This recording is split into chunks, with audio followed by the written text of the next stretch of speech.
Eu vou falar um pouquinho agora sobre a classificação das raízes quanto à função, né? Raiz tuberosa. A raiz tuberosa é uma raiz que armazena nutrientes. Então, pode também armazenar água, né? Água e nutrientes orgânicos, né? Tem, inclusive, importantes alimentos saídos de raiz tuberosa. Essas aqui que estão apresentadas são chamadas raízes tuberosas axiais e são desenvolvidas a partir da raiz primária. Tá? Vejam como é que a parte aérea se insere sobre a raiz. Então, isso aqui é a raiz primária. Então, a raiz tuberosa axial ocorre por um crescimento na raiz primária. E aí tem as raízes tuberosas secundárias, né? Por definição, a secundária deveria se desenvolver a partir da raiz primária, mas aí a impressão, né? E eu acho que aí falta um pouquinho de clareza para mim, pelo menos, é se a gente, pelo menos todas elas, se a gente pode classificar como secundárias, ou se de repente a gente deveria caracterizar como adventícias, se elas surgem do caule.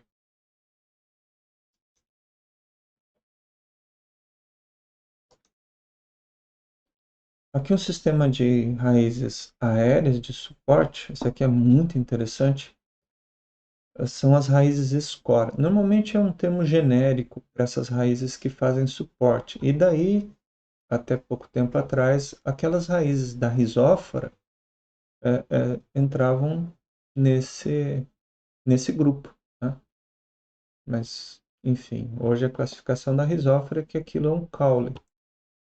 Mas tem raízes que fazem esse papel de suporte da parte aérea.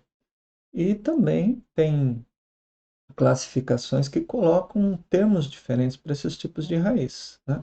Essas aqui que são verticais, que o único exemplo que eu encontrei foi do ficus, mas que é muito interessante, né? Vejam, o caule crescendo de forma horizontal e de espaço em espaço, emitindo uma estrutura, né? A gente viu ali atrás um ficus, né? Com aquela raiz pendurada do caule, uma raiz adventícia, então descendo e depois se espessando. E daí um outro tipo de raiz chamada raiz palafita, que tem um jeitão diferente, mas que tem essencialmente essa função de escora. E o exemplo mais perto da gente é o milho, a cana-de-açúcar, em que a gente vê essas raízes surgindo de nós, na região dos nós, né? Lembram que a gente viu em uma aula anterior, os segmentos de parte aérea, nós, entre nós, nos fitômeros? Pois é, essas raízes surgem em nós, próximos à base da planta.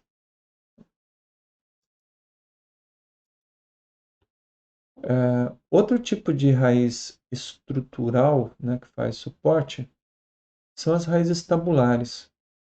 As raízes tabulares têm um crescimento secundário muito interessante, né, porque elas crescem para cima e não de forma uniforme, né, elas crescem formando tábuas. Aqui o exemplo de três plantas brasileiras, né, umas figueiras, Ficus glabra e Ficus insípida, e essa planta maravilhosa, a rainha da floresta, ocorre na Amazônia, a Samaúma. É uma planta gigantesca, com mais de 60 metros de altura. Vocês percebem as crianças subindo aqui nesse indivíduo gigantesco.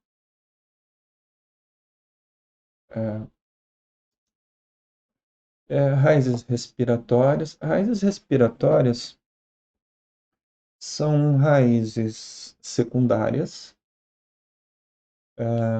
e crescem para cima. A gente viu ali atrás caule que cresce para baixo, o rizóforo. E agora a gente está vendo a raiz respiratória, que é uma raiz que cresce para cima. Nesse caso aqui, ó, tem alguns brotinhos de planta junto com as raízes, mas não confundam, tá? Tem as raízes respiratórias e o brotinho aqui, que é uma plantinha que germinou recentemente, está aqui se desenvolvendo junto, né? Essas plantas de mangue, em geral, a semente cai e germina logo embaixo, ou às vezes ela já germina na planta lá em cima, tá? Então, raiz que cresce para cima e tem a função de pegar ar, né? Porque esses ambientes aqui, ó, em função da característica dele, né, que está sempre alagado, tem falta de oxigênio.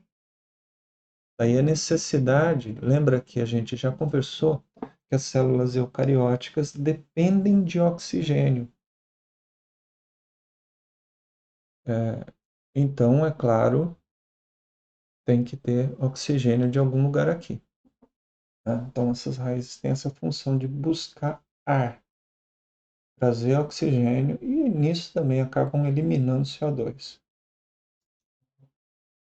Raiz estranguladora é outro tipo de raiz, né, associado a plantas, essencialmente plantas que crescem na parte que crescem em cima, né, ou elas germinam em cima de uma árvore suporte, ou elas sobem pelo suporte e estrangulam esse suporte no processo, né? Então, com o desenvolvimento da planta estranguladora, ela acaba matando o suporte, né, e ocupando esse espaço.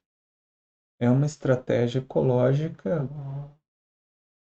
digamos assim, um tanto parasitária, né? Não sei se eu posso usar esse termo, mas muito efetiva para essas plantas, né? É bem característica de figueiras também, ficus. As grampiforme, né, são usadas para subir nos substratos. Elas têm algum adesivo, né, uma estrutura adesiva, e mais algumas características, né, a forma como elas se formam, o design da raiz, como elas se ligam no substrato, mas são simplesmente para que a planta escandente, a planta trepadeira, consiga se fixar ao substrato para poder subir, tá? Aqui à direita a gente tem pimenta do reino, aqui tem a Hydera helix, tá? E a raiz sugadora. A, a raiz sugadora é uma coisa um pouquinho mais complexa, eu diria, porque tem uma certa dificuldade em entender essas estruturas, né?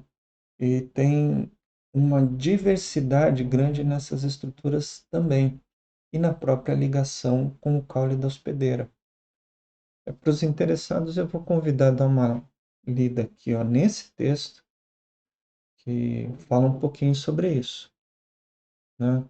Que é do professor Secantini.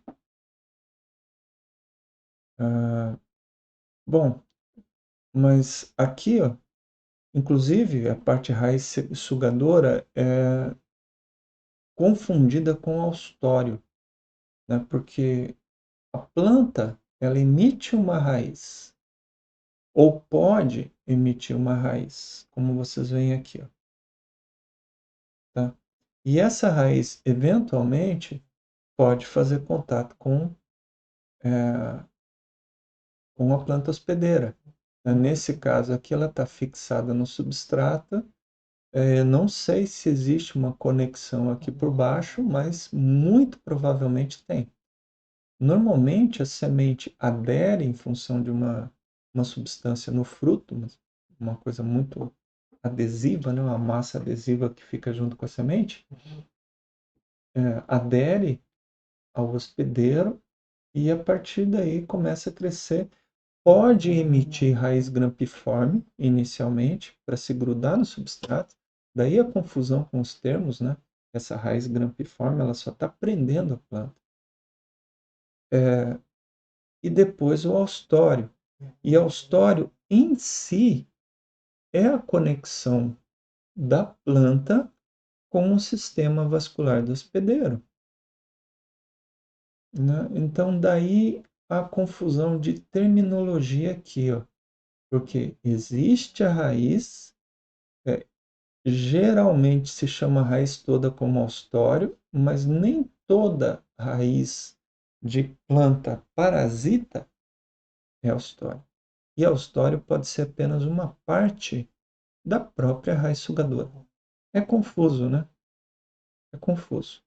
E tem muita diversidade, porque existem plantas hemiparasitas aéreas e existem plantas holoparasitas de raízes, inclusive que formam tuber, raízes tuberosas, ou seja, existem depósitos dessas essas plantas, como é o caso de cicuta,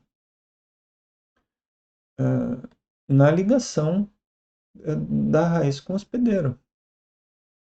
Então é realmente complexo. Bom, o risóbio é uma estrutura que ocorre em leguminosas noduladoras, que é um crescimento da raiz quando ela se associa com a bactéria. Aí, normalmente, o gênero da bactéria é risóbio. Então, essa estrutura, o nódulo que ocorre nas leguminosas, é associado com essa bactéria, do gênero risóbio, do gênero Bradyrhizobium, Frankia.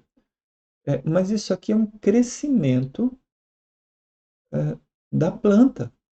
Né? O nódulo é tecido da planta. E dentro do nódulo, a gente encontra as colônias de bactérias. Né? Então, esse funcionamento do nódulo, inclusive, é relativamente complexo. Por exemplo, a gente já falou várias vezes da necessidade de oxigênio para o funcionamento das células eucarióticas.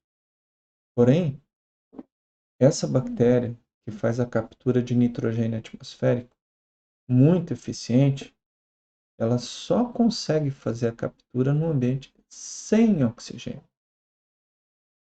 A raiz da planta precisa de oxigênio, mas o mecanismo aqui no risóbio impede que o oxigênio chegue nessa região interna. E com isso ela consegue funcionar. Bom, eu agradeço a aula, muito obrigado pela presença de vocês.